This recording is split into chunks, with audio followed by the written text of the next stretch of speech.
You're listening to the Resilient Author Podcast, the show that goes beyond the pages to explore the grit, courage, and resilience it takes to write and publish a book. I'm your host, Carrie Human, and each week I sit down with authors to uncover the stories behind their stories, the challenges they faced, the breakthroughs they experienced, and the wisdom they've gained along the way. Whether you're working on your first chapter or celebrating your launch, this is the place to find inspiration and practical takeaways for your own author journey. Let's dive in. All right, Kathryn. So, for those who may not know you yet, what's your book about and what do you hope readers take away from it? Well, my book is about self-love, meditation, and world peace. And I would love people to take away from it a little more self-acceptance, a better perspective on themselves, and maybe lighten up on themselves too and make their life a little happier.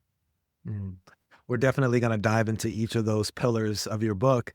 But I'm always curious, most books sort of start with a spark, a question, something we can't stop thinking about. Where did the idea for this book first come from? And was there, like a specific moment or experience that really set this into motion? Well, I've had a long, adventurous life. And I wrote this book because I needed it for myself. I suffered 2 divorces. And I decided I made some pretty bad decisions, I think, in my life. And it was time for me to find out who I really was and to really love myself enough to make better choices in my life. So that's where it came about. Also, I first started writing after reading A Return to Love by Marianne Williamson. Mm, She inspired me. I just loved that book so much, and I was always been on a spiritual journey through my whole life. mm, And so I started delving into my past, and it started out actually as a memoir, but mm. it sort of progresses through life. I started writing as a memoir, and it changed. I'm sure a lot of authors have found that happens. Absolutely. It's funny too that you said that you more so wrote this book for yourself because you felt like you needed it. And I find that just with the authors and creatives I speak to, that seems to be a through line. We create what we need. And Yeah. as a result, as a byproduct, other people also need it, because there is that Well, that that's it. collective consciousness. Exactly, and I think I was the same when I created my meditation app. I recorded all the meditations that I needed and I wanted, and I wanted to be a certain way because I thought, "Well, if I like it like that, there must be other people that do too." Absolutely. And we'll talk more about the app too. So, this is the Resilient Author Podcast. As authors, I know firsthand, I'm sure you can relate. There's a lot of resistance that comes with, sort of birthing a book, whether it's, self-doubt, perfectionism, or just life being life. What would you say was one of the biggest challenges while writing this book and how did you move through that?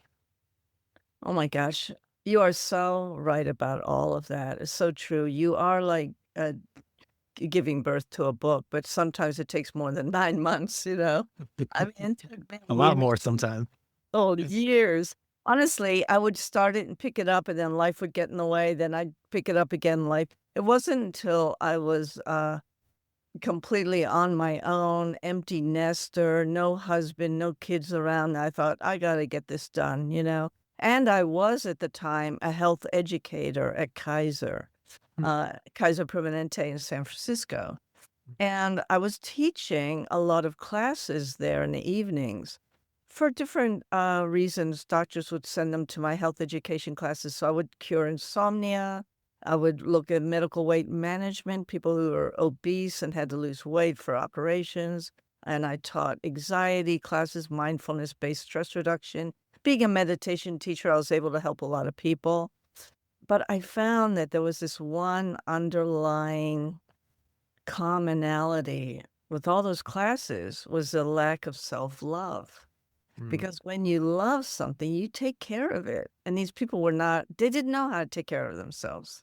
They didn't know how to be accountable and take full responsibility for their health and happiness. So I kind of switched the perspective from just me. What do I need? What worked for me with self-love to what's going to work for others. And I wanted this book to be like a beginner's guide for those people who, aren't used to these sort of nonfiction topics.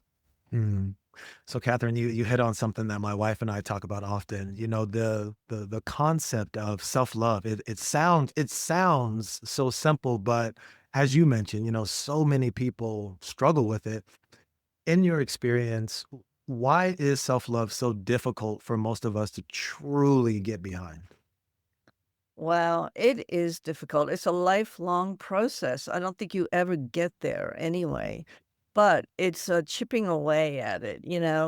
And it's difficult, I think, because we are raised a certain way by our families I mean, they're trying to make us better people by telling us we have to fix this about ourselves. We have to fix that. We have to be better at this and better grades and work, work, work. And you have to be better all the time. And then you get out into society and you're bombarded with commercials and messages that say you're not good enough unless you buy this product.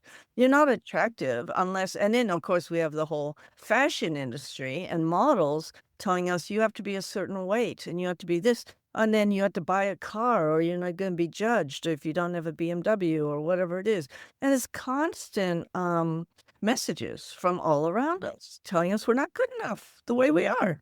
So we have to chip away at that and find out that actually we're just fine, thank you. But Mm, it is difficult, and I think mm, that's probably the main reason. mm. So this is a good time, I think, to talk about your book, Befriend Yourself. I had a chance to sort of skim it a little bit. I am looking forward to finishing, but it seems like it blends, psychology, mindfulness, and of course your lived experience. What inspired you to bring all those worlds together into one roadmap for peace specifically? Well, that's it's so interesting. You have to as advice to other authors, write what you're passionate about. And I'm so passionate about meditation because when I was 16, I was seriously depressed teenager and I was about to get kicked out of school. But it Mm, turned my life around, this meditation course I took. And I ended up, my grades went through the roof. I learned how to use my mind and brain to access memory banks. And I ended up going to college, not getting kicked out of school. I ended up getting good enough grades to go and get a BA in psychology. So I also have a master's degree. And so that's why I have a lot of psychologically background book. The book is based on psychology for sure. And that's probably why, because of my background. And so that's how it came about. But I think the personal anecdotes are very important because they let people know that you've actually gone through, you know what you're talking about. You've gone through something and you've gotten to the end of it. And some of these techniques that I talk about in the book have helped. And I got those personal anecdotes from Marianne Williamson's book, Return to Love. I loved that she included things about her life.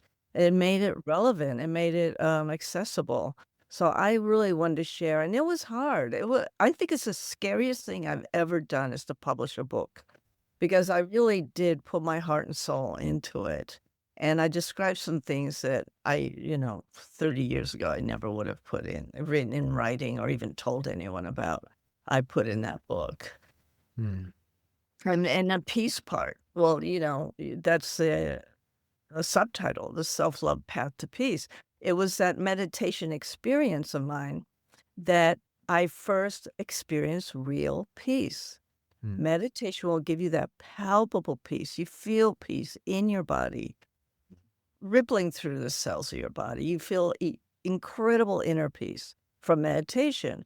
And I realized we have a vibration of peace. You can bring peace to a room by walking into it. You can spread peace in your family, your community by being more peaceful. And that's why this book really, the last chapter is about world peace, how you can contribute to world peace, but you have to become first peaceful yourself. mm. So I was again doing a little bit of homework. You often, say that you have to become peaceful yourself if you want to contribute to world peace. Like how did you come to that understanding just like in your own life? Like it starts with us is what you're saying? Absolutely. It's learning to meditate and making meditation mainstream, like brushing your teeth. People think, oh, it's woo woo. I can't shut down my mind. It's you have to wear beads. You have to be a Buddhist. It's a religion. And there's all these myths and misconceptions around it. But it's scientifically proven method of stress relief. And this world is a lot of stress. And you can't avoid stress. It's not about avoiding stress, and you can't. As long as you're living and breathing and above ground, you're going to have stress.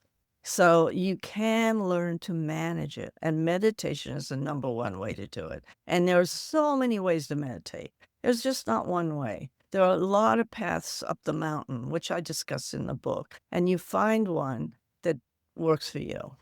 Mm. I think you hit on a lot of really good points there, Catherine. It's interesting because it's not really even up for debate anymore. Like meditation, like clinically has so many different benefits.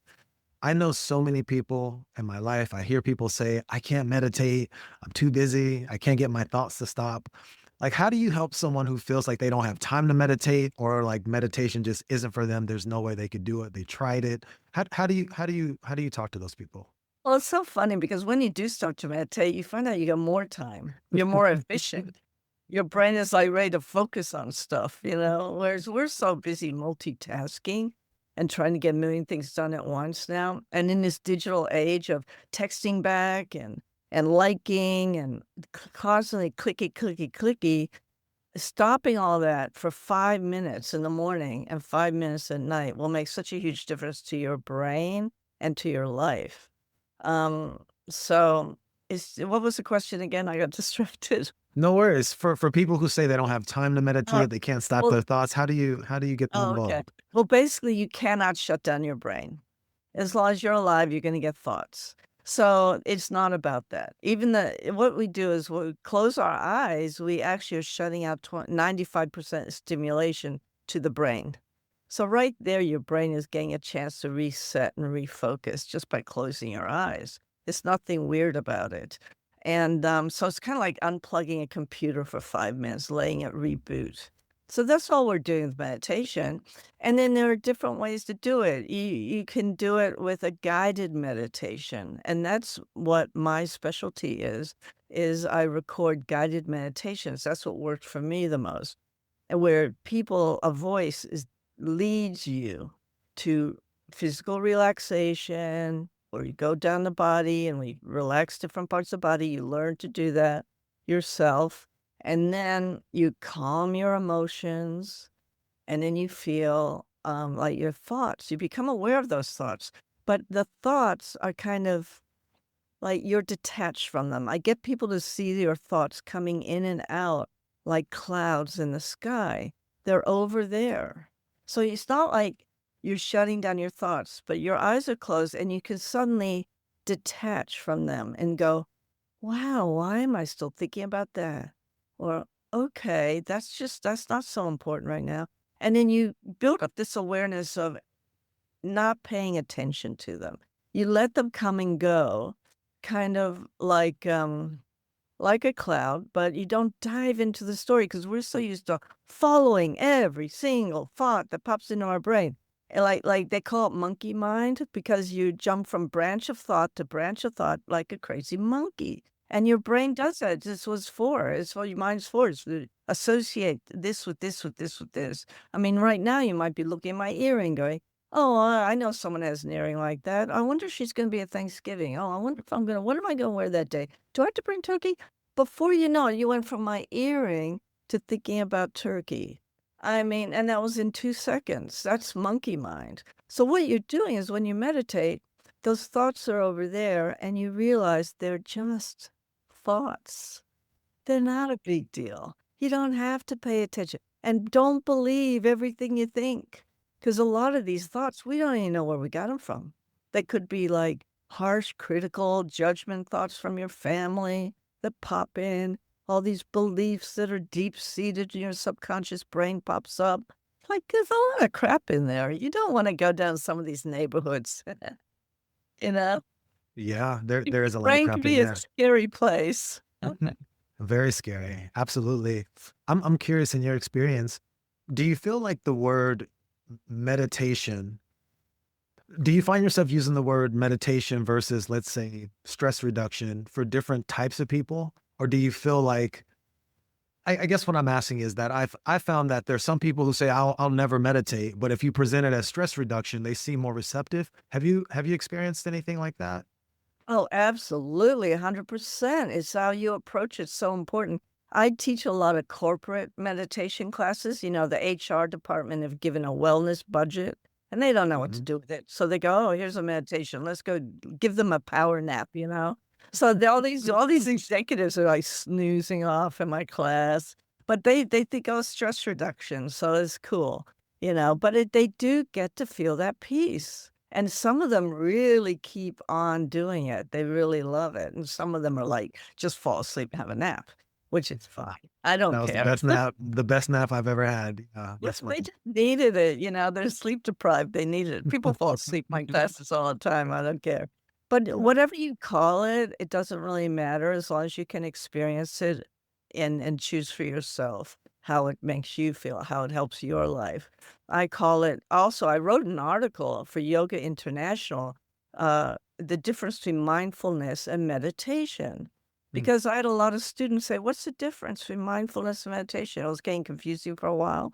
So, there's a whole article people can Google about that, but they're kind of similar but different, and I had to explain all that. And stress reduction, of course, stress management. It's definitely meditation for sure. I'll put that in the show notes. That sounds really interesting. So, getting back to just your path as an author, you said it took you some time, it took more than 9 months. Like, how did the process of writing this book or becoming a published author, change you personally, creatively, or just professionally? Like, what changed for you when you became published? No, I think it was, first of all, terror. I was scared that people were gonna read it and hate it or make fun of it. You can't help it. You have that imposter syndrome, we all go through it. And then started getting reviews, and they were all great. And Mm, then the therapists buying it for their clients, and I was like, "Oh my gosh, it actually is a good thing to put in the world?" Because it's really nerve-wracking. So then you get over that initial hump, and then you start to realize you're helping people. mm, And that is a wonderful feeling. And it took me a long time to write this book. I recommend authors, my process was go to a library, and I would book the time in the library. I would put it in my calendar like a doctor's appointment. I'd say to people, "Oh yeah, I've got a meeting from 3 till 6 today. I can't do anything till 6." And I would walk to the library, and I loved writing in the library. I was quiet, but you weren't alone. You were surrounded by books, which is so inspiring because you're surrounded by other authors who are published. mm, And so the fact that now I'm one of those published authors, it's a little bit of, an achievement, a lifetime achievement. I feel like I put something out into the world that will be here after I'm gone. mm. It's powerful. That's powerful.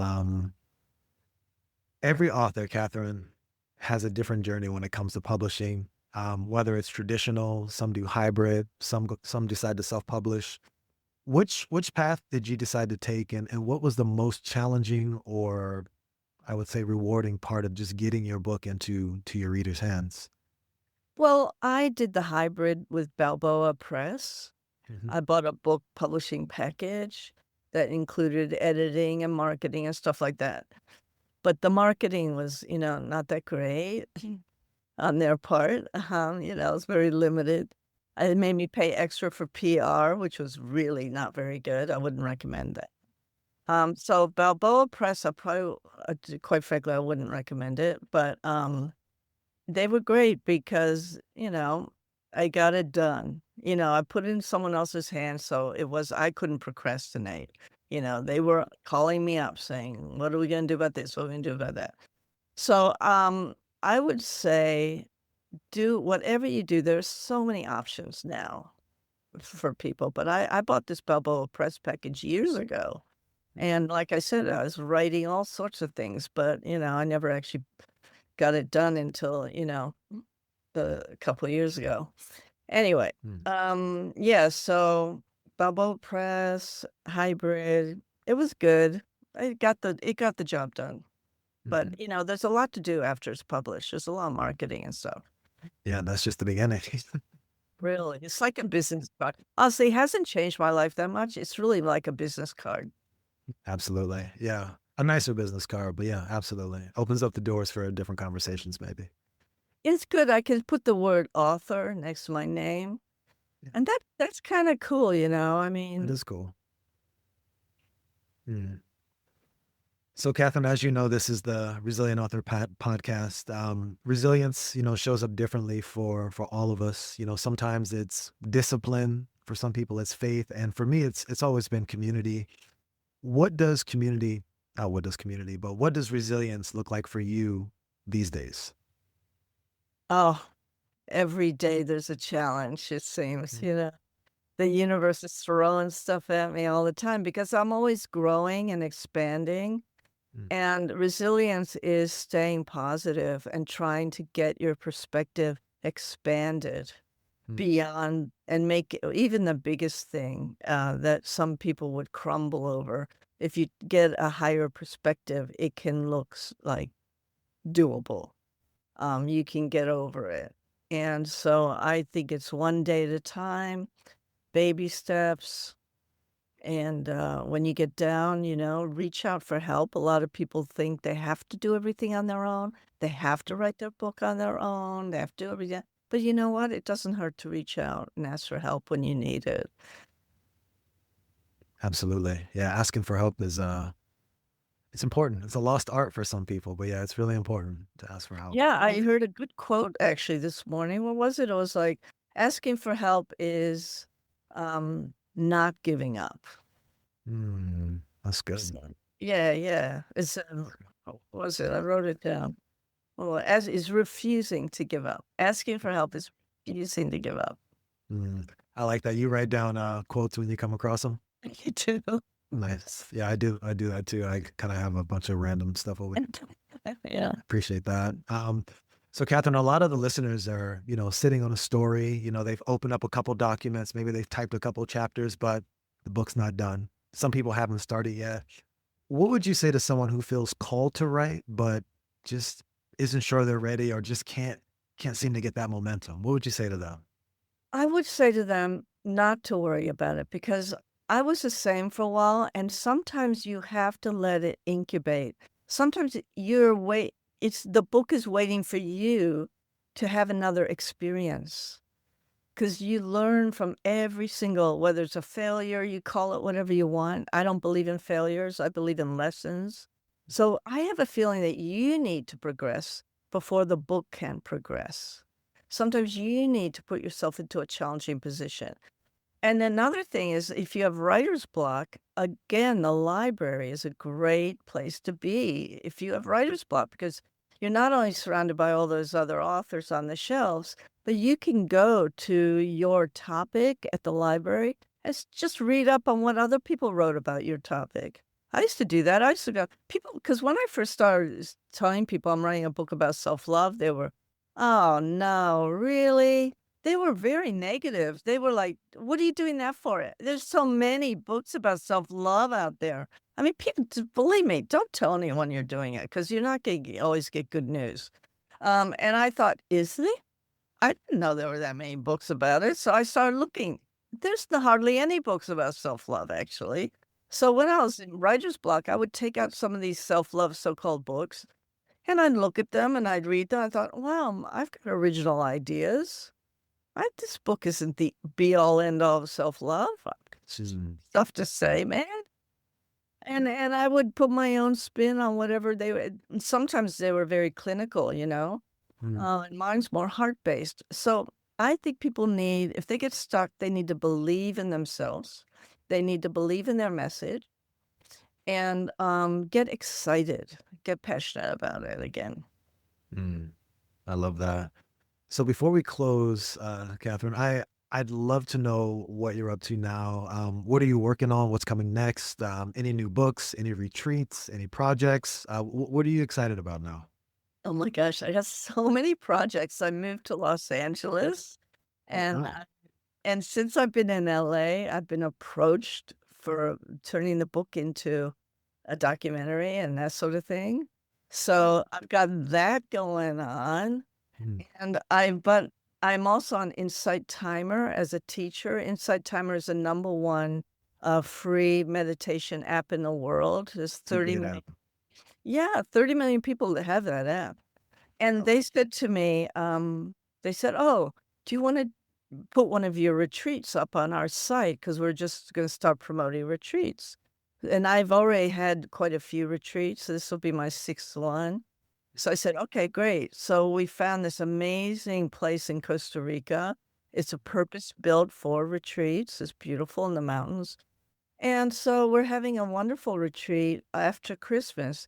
So I figure it's good timing, and we'll be there for New Year's Eve. You have a really healthy New Year's Eve, really fun up in the mountains of Costa Rica. And I'm excited about that. That's my number one thing I'm working on right now. mm, that sounds really exciting. How many people can come to the retreat? Like how much space is available? Well, I want to keep it to 20 or under. Mm, So we're looking at around, I don't know, we're looking at about 13 right now that we've got. So they're beautiful luxury cabins.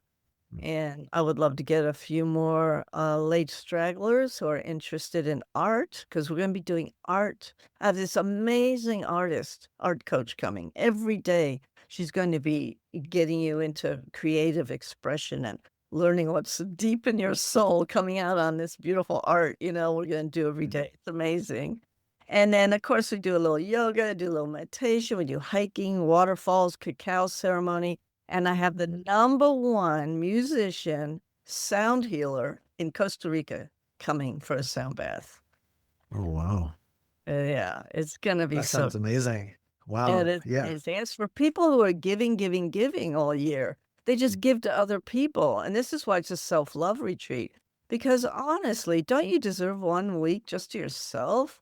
I mean, you got Thanksgiving with the family, then you got Christmas, and it's give, give, give, buy, buy, buy, shop, shop, shop, cook all the time, and then you're exhausted, and I thought, "Well, you know what? On the 27th of December, you get on a flight, you arrive in Costa Rica on 28th, and I am there at the airport to pick you up, and we're gonna spoil you rotten for a week." Mm, that sounds incredible. I think if my wife and I could find some babysitters, we would try to figure it out. We're in Get Norway, it? so Get it'd be a little bit get it? about a flight. But wow, I bet it's warm. I bet the climate's perfect. Yeah. Yeah, You that deserve sounds it. amazing. Yeah, you deserve it. People don't realize you deserve it. That's what I'm trying to self-love message is so important. I love that. Thank you for sharing that.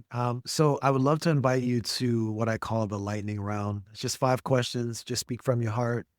Um, I'll start with what's one book that changed your life? Ah, well, Marianne Williamson, A Return to Love.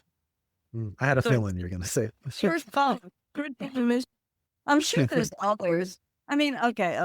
Here's a classic, The Power of Alpha Thinking Just by Jeff Stern. mm, Classic, very old book. mm. That's that, just my, that looks like an original copy right there. yeah, it is. It's really good. Yeah, I have a couple really good ones. And then there's, of course, the classic Louise Hay, You Can Heal Your Life. That's Mm, a good one too. that's good stuff. So here's a fun one. If you could have dinner with any author, past or present, who would it be? Mhm. Oh, is this supposed to be a lightning round? Okay, it's supposed to be quicker than that.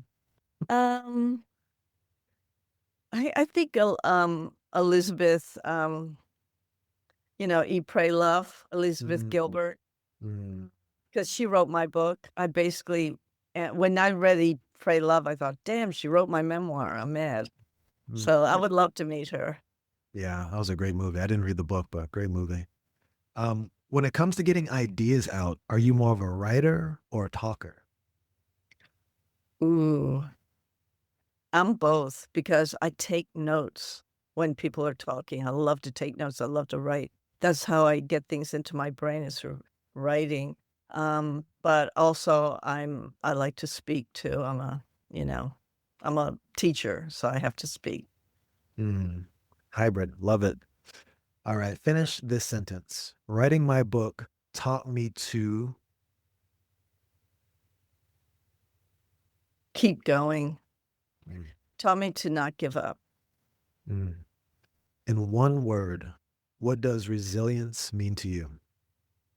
When I hear the word resilience, I think of a palm tree that's in a hurricane and it is flattened by the wind.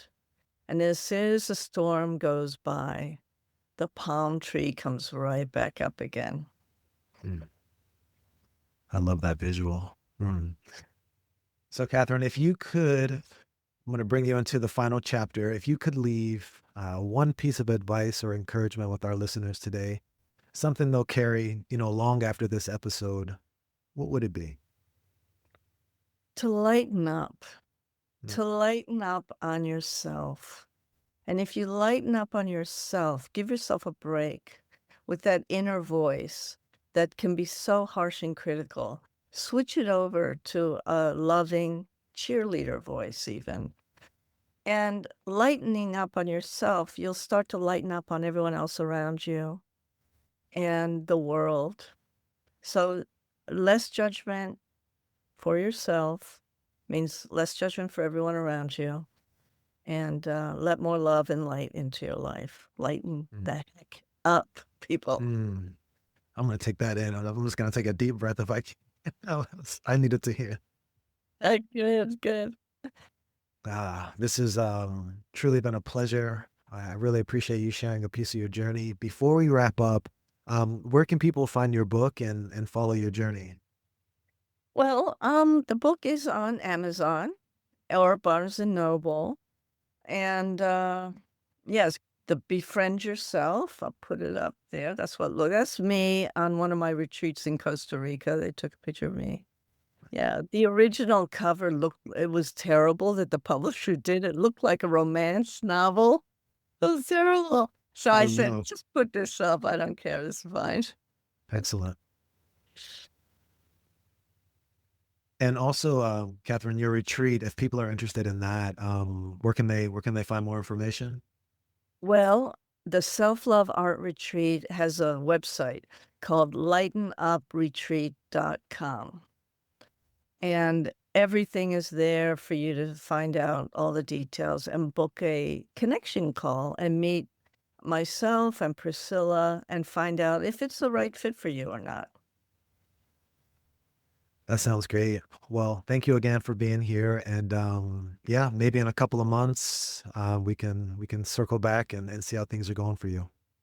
That'd be great. I'll let you know if this movie deal and how the retreat goes. Hopefully, I'll have some great news. Yeah, I imagine you will. Thank you for your time, Kathryn. Thank you, Carrie. Yeah, my pleasure. Thank you so much for tuning into the Resilient Author Podcast. I hope today's conversation gave you both inspiration and practical tools for your own journey. If you've been carrying the idea for a book, but haven't started, or you started and feel stuck, I'd love to invite you to join my 5-day Speak Your Book Challenge. In just 5 days, you'll speak the outline of your first draft and discover how to turn it into a finished manuscript and a published book. You can join anytime at voicetobook.co/challenge. Until next time, keep going, stay resilient, and remember, your story matters.